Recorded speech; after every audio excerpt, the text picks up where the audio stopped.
قرآن کہتا ہے وَذَكِّرْ فَإِنَّ الذِّكْرَىٰ تَنفَعُ الْمُؤْمِنِينَ کہ نصیحت کرو، یاد دہانی کراؤ.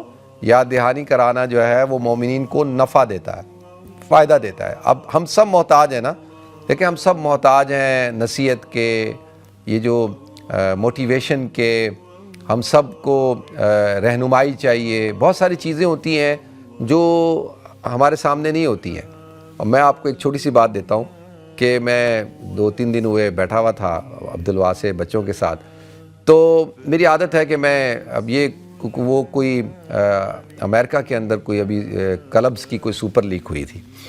اچھا میں اتنا فین نہیں ہوں یہ فٹ بال وغیرہ کا، لیکن کبھی کبھی بچے دیکھ رہے ہوتے تو ان کے ساتھ بیٹھ کے دیکھتا ہوں. تو وہ میرے خیال میں چیلسی جیت گیا، تو اس کی جو سیریمنی ہو رہی تھی تو اس میں وہ ٹرمپ صاحب بھی آئے تھے اور ٹرمپ صاحب بیچ میں ہی کھڑے رہے. اسی وقت میں نے کہا یہ دیکھو ہٹ ہی نہیں رہا، اس کو ہٹا رہے ہیں. تو وہ بھی اچھا وہ ایسی گپ شپ، دیکھیں یہ ضروری ہوتا ہے نا کہ بچوں کے ساتھ آپ بیٹھیں گپ شپ ماریں.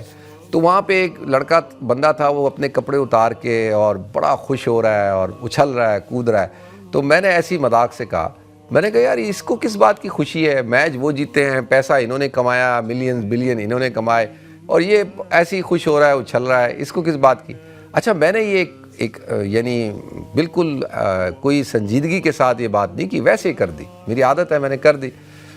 تو عبدالواسع نے مجھے سمجھایا، اس نے کہا بابا آپ یہ دیکھیں کہ آپ یہ دیکھ رہے ہیں، آپ اس طرح سے سوچ رہے ہیں، آپ اس طرح سے کیوں نہیں سوچتے کہ اس بندے کو تھوڑی دیر کے لیے خوشی مل گئی. اور مجھے اس نے باقاعدہ یہ کہا کہ آپ نے کب اس طرح کیا ایسے یوں اور خوشی میں جوش میں؟ میں نے کہا یار مجھے تو یاد نہیں پڑتا کب کیا ہو. کہہ رہا جب پاکستان کبھی جیتا ہوگا تو آپ نے کبھی کیا ایسے؟ میں نے کہا ہاں کیا ہے بالکل. کہتا جب آپ جوش میں ہوتے ہیں، خوشی میں ہوتے ہیں، تو آپ اپنے جوش کا، خوشی کا اظہار کیسے کرتے ہیں؟ میں نے کہا بالکل اچھل کے کرتے ہیں، ایسے کر کے کرتے ہیں. تو کہنے لگا بھائی، مجھے کہتا بابا اس کی زندگی میں پتہ نہیں کتنی پریشانیاں ہوں گی، کتنے ایشوز ہوں گے، پتہ نہیں ابھی اس وقت میں یہ خوش ہو رہا ہے، اس کو آپ خوش ہونے دیں.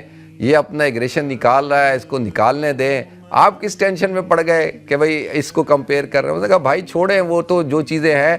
اب وہ لمبی بات تھی، میں مختصراً بتا رہا ہوں. تو اس نے مجھے یہ بات سمجھائی. میں نے کہا یار thank you very much Abdul Wasay, تو نے تو آج مجھے بڑی کام کی بات سمجھا دی. آئندہ میں ایسے نہیں سوچوں گا، پھر میں ایسے بھی سوچوں گا.